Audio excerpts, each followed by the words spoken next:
is the Man in Black. I'm very happy to step over from the sound stage of Suspense, stand in for my fellow scare master of ceremonies, Peter Lorre. Mr. Lorre had to attend a special conclave of the International Association of Witches, Goons, and Creeps, of which he is a charter member. So I am here in his place, opening the doors of the Mystery Playhouse.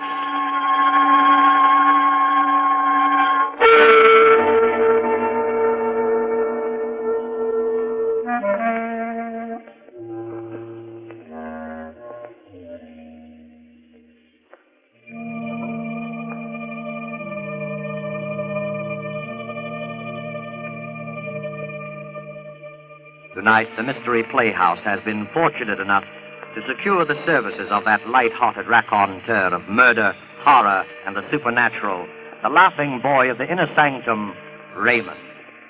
Raymond's been telling about the horrible things that happen to other people for a long time now, and getting a huge bang out of it.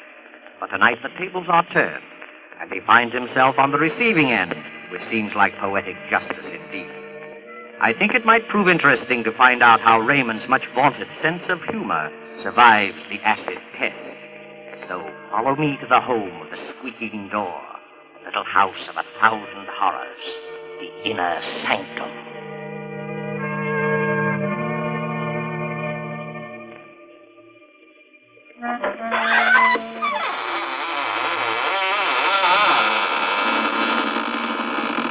Good evening, friends. This is your host, Raymond. Welcome to the squeaking door of the Inner Sanctum.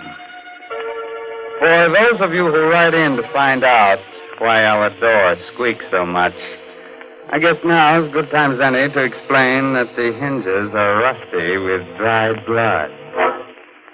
Through that door pass the most beautiful ghouls in the world. Won't you come in?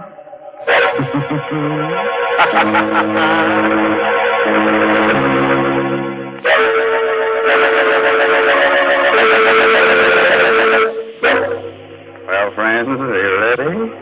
Good. Now remember, if you must scream, do it with your mouth closed, so you won't annoy the rest of your family.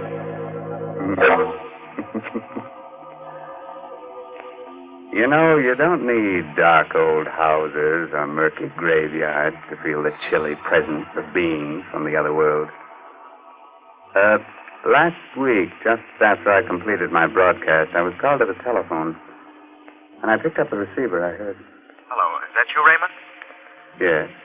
Are you going to be at home tonight? Yes, why do you ask? Because I'm going to drop by. Something I want to ask you about.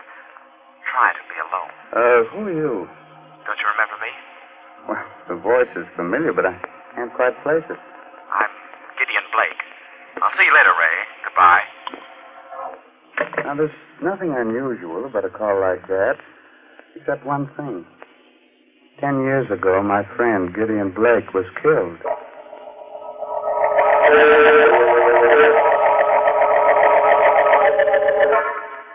I was sure that call was some joke. I remember laughing about it as I sat down in my living room with sandwich and a glass of milk. But later that night, I must have dozed off. I remember being awakened by the tower clock chiming. It was midnight. Somewhere a cat howled against the moaning wind that had sprung up. Strange chills and a shudder through my body. Front door must have blown open. I went to see. Standing there was Gideon Blake. Good evening, Raymond. Blake. You shouldn't be so surprised. I told you I was coming. Yes? You've changed so. It's been a long time. More than 10 years, I believe. But I don't understand. You were burned to death. How on earth did you come back? There are many things which you will never understand while you're alive and on this earth. Why'd you come here? To give you this piece of paper. Huh? What's on it? The names of 4 persons. They are alive now. In a short time, they will all be dead. I looked at him carefully as he talked. He looked hideous, ugly, with horrible burns on his face.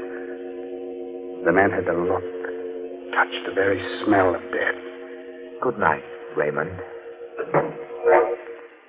I looked at the slip of paper my friend Gideon had given me. There were 4 names. Stella Marlowe, Robert Lane, Amelia Cardway, Raymond Edward Johnson. The first 3 names I didn't know. The last was very familiar to me. It was my own name.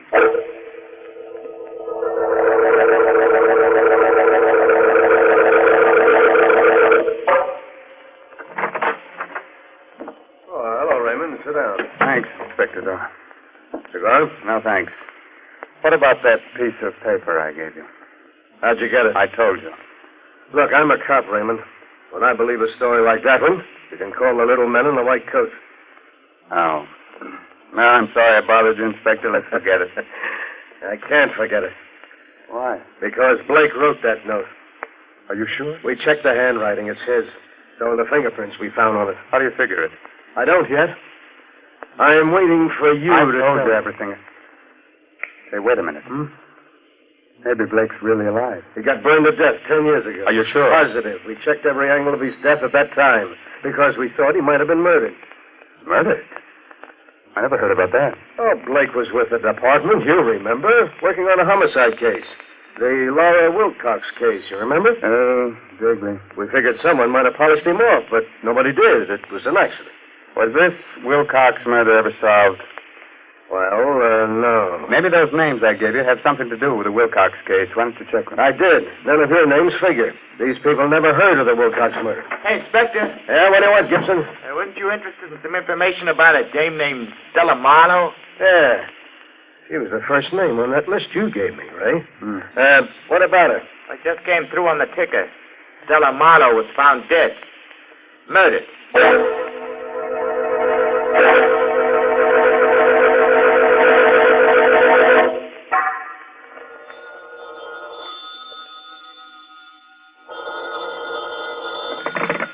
Hello? That you, Ray? Mm-hmm. This is Inspector Doyle. We're trying to get you all day. Oh, I just got in. I've been down to the police library setting the file on the Wilcox case. All right, forget about that. Now listen, I want you to lock your door and all the windows. I'm sending down a red-headed cop to guard you. What? Don't let any dark-haired guy into your house, even if he's your own best friend. What's this all about? We're dealing with a homicidal maniac. The body of Stella Marlowe was dismembered. Remember? Tell my man to call me at headquarters when he arrives. Goodbye. Goodbye. Just after I hung up the phone, I noticed a little black box on the living room table. How it got there, I don't know, because my house was locked all day. I undid the black ribbon, opened it. What I saw inside fascinated and horrified me. It was a human hand. Suddenly a thought clicked in my mind. I recognized something on the hand.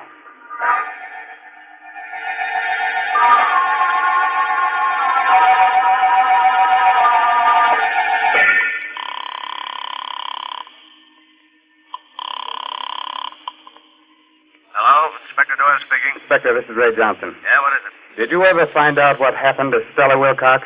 Huh? She's the stepdaughter of the murdered Laura Wilcox. Why do you want to know? Well, she was suspected of the murder for a time. Listen, will you drop that angle? Will you just answer 1 or 2 questions? Did the killer dismember the whole body in the Stella Marlowe murder? Just the hands. Fine. Did she have on a large diamond ring, the 3rd finger on the left hand? Yes. Her friends say she wore it all the time, but how do you... I've got it here. Someone sent me a hand with a ring on it. What? And get this, there's a name engraved inside the ring. The name is Laura Wilcox. What? There's a scar on the thumb. There was a scar on the left thumb of Stella Wilcox's print in your file. I took a fingerprint. The prints on the hand and the fingerprints of Stella Wilcox are identical. Are you sure? Yes.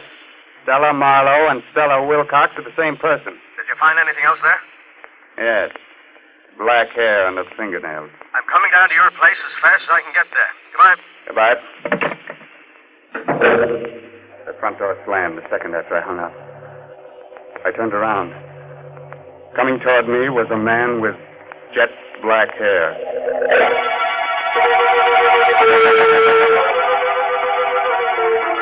You know, I can face sudden, horrible death when it happens to other people, but when it happened to me, a Well, the man with the jet black hair looked quietly at me and said, I'm Robert Lane. You're Raymond Edward Johnson, I believe? yes. Inspector Doyle spoke to me about you. Now, sit down. What do you make of all this? I don't know what to make of it. You heard what happened to Stella Marlowe? Yes. Do you know that's not her real name? Yes, she was the stepdaughter of Laura Wilcox, but I do know. I think I know more about this than you imagine. Is your name really Robert Lane? Why? There was a chauffeur in the Wilcox home, a man named Lowry. I wonder if... There's no harm in telling you now. Yeah, I'm that chauffeur. And Amelia Cardway? She was Mrs. Wilcox's maid. No, Johnson, the murder of Stella didn't come exactly as a surprise to me. Why? She poisoned her stepmother with the help of the maid, Amelia Cardway. But why am I involved in all this? Let's not fool each other. Somehow you discovered that Stella murdered her stepmother. But after 10 years, you can't dig up any evidence, and you know it. So you invent this wild story about Gideon Blake. Just the right sort of psychological scare to frighten the two women into making a move that'll give them away. Very clever. Just a moment. What color is the hair of Amelia Cardway? Blonde. Pretty shade of blonde, in fact. Very attractive girl 10 years ago. Oh, what's in the box? I advise you not to look. I rarely follow the advice of other people. Oh. Where'd you get this? Someone left it here this evening. That ring. Old Lady Wilcox gave that to Stella on her 18th birthday. That's the hand of Stella. I understand why you asked about the hair, Johnson. That hair under the fingernails is black, just like mine. Mm-hmm. I wouldn't be surprised if an analysis showed that it was mine. And you killed it. The point is that I don't intend to give up my life to amuse you and your little crime hobby. What do you mean? You're going to learn about crime, Raymond, through a direct personal experience. I'm going to kill you. Let go of me,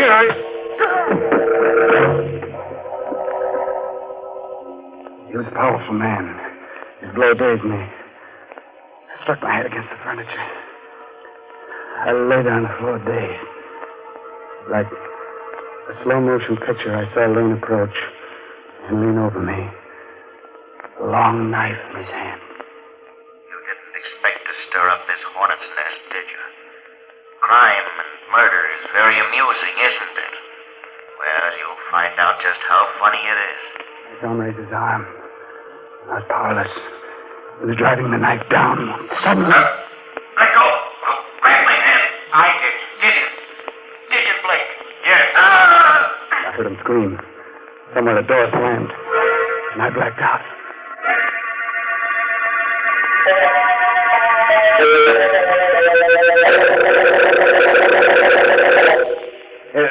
Here, get up, right? There you are. You're okay now. Come on, get up. Inspector Doyle. Hey, what happened here? We found you on the floor, out like a light. It was Lane, the Wilcox chauffeur. He tried to kill me. Lane? Lane's dead. There's the body. Huh? Did you kill him, Ray? No. Where does Amelia Cardway live? A few miles from here. Why? We've got to get over there right away. She killed the old lady, and she might have killed Stella, too.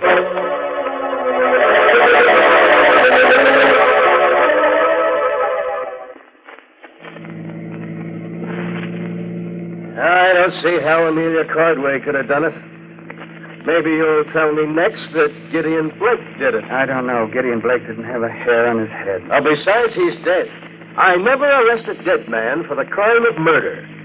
You can't get confessions on him. Perhaps Lane did go to see Stella shortly before she was killed. They were all in this together. Yeah? They told you they didn't know each other to protect themselves. Now, that still doesn't explain how the hand got to your place, or why Gideon Blake came back from the dead, or why we found those black hairs under the fingernails. Say, I've got an idea about the hand. Yeah? I think it was dismembered so that you would never know that Stella Marlowe was Stella Wilcox. Huh? She changed her appearance, but she couldn't change her fingerprints. Well, then, who left it at your place, and why? And why should you be on the murder list? Don't remind me of that, please. Well, here's Amelia Cardway's cottage. Maybe we'll get some of the answers here. Come on. What? Inspector. You hear that? Yeah. Come on, follow me, Ray. Inspector Doyle had his gun out and was running into the house. I followed a few steps behind. In a moment, I was in the living room. Doyle was standing there. Well, what happened? Why did you scream for help? In an old chair sat what was once an attractive woman. Her blonde hair was streaked with gray, but the face was a mask of terror. I recognized her from the picture in the police file. It was the former maid of Laura Wilcox, Amelia Conway. Yes, Mrs. Wilcox. In just a minute. Come in, Mrs. Wilcox. What's the matter with her? Yeah, she's cracked or delirious. Just keeps sitting there like that, mumbling. You can't live with secrets. Someone will find out. I'm glad they found out. Now she'll never come to see me again, never. Yeah, well, who came to see you? Mrs. Wilcox. I didn't want to give her that medicine. I knew it was poison, but Stella made me. She made me. And so did he, the chauffeur. Getting out of the chair, Inspector. Look, there's a knife in her back. Miss Cardwell. There she is, at the top of the stairs. Mrs. Wilcox. Where? At the top of the stairs, Inspector. Look, it's Laura Wilcox. I'll tell everything, Mrs. Wilcox. We were all in on it together. Stella, the chauffeur, and me. I didn't want to do it. Forgive me. I'm going upstairs. You look after her, Ray. The moment he reached the bottom steps, Mrs. Wilcox disappeared. I stooped over the Cardwell woman. She was dead. First pistol fire came from the upstairs part of the house. A moment later, Inspector Doyle came tumbling down the stairs, the gun still in his hand. He was unconscious. I looked up. At the top of the stairs stood Mrs. Laura Wilcox. She said nothing, but calmly came down, holding the poker she had struck the inspector with. She bent down, took out the knife from the body of the dead Amelia Cardwell. I was too startled, too frightened to move. Suddenly the woman took off her hat, her wig, and there stood Gideon Blake. You'd better go now, Raymond. I don't understand that disguise. Look there. The entrance to the dining room. Fire. Yes. Fire. You'd best leave at once. Those flames are spreading rapidly. Take Inspector Doyle with you. Blake, hurry. Yours is the last name on my list, you know. He didn't have to say any more. I dragged the inspector through the door. Gideon Blake turned, smiled at me, and walked directly into the flames.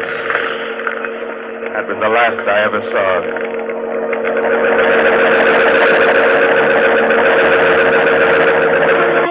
I found the missing pieces of the jigsaw puzzle. Hmm? Laura Wilcox was a twin sister of Gideon Blake. We dug up the birth records. Mm-hmm. So that's why she looked so familiar. And that's why he murdered the three people. Because they killed his sister. He faked his own death in order to carry out justice himself. Yes, but that still doesn't explain why I was brought into it. Huh? A bit. That's simple. He wanted us to know what was going on so that we didn't hold some innocent person. Mm-hmm. Just one more question. Yeah, go ahead. How did Blake fake his own death 10 years ago? Well, now, we don't know exactly, but he must have done it. Did you find his body in the ashes of Amelia Cardwell's cottage? Well, I guess they're there, but, well, it's impossible to identify them positively. Yeah, that leaves one other explanation. What's that? That Gideon Blake actually died 10 years ago.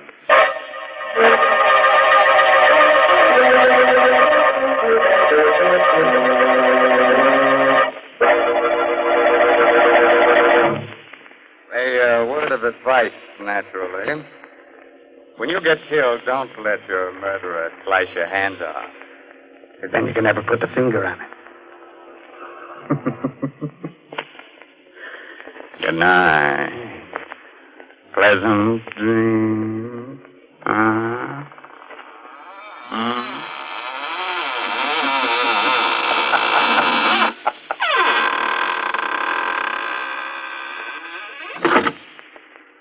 You have been listening to an Inner Sanctum Mystery starring Raymond Edward Johnson. Tonight's presentation in the Mystery Playhouse. At this point in our program, Peter Lorre tells me we usually go to the green room for a preview performance of our next Mystery Playhouse attraction.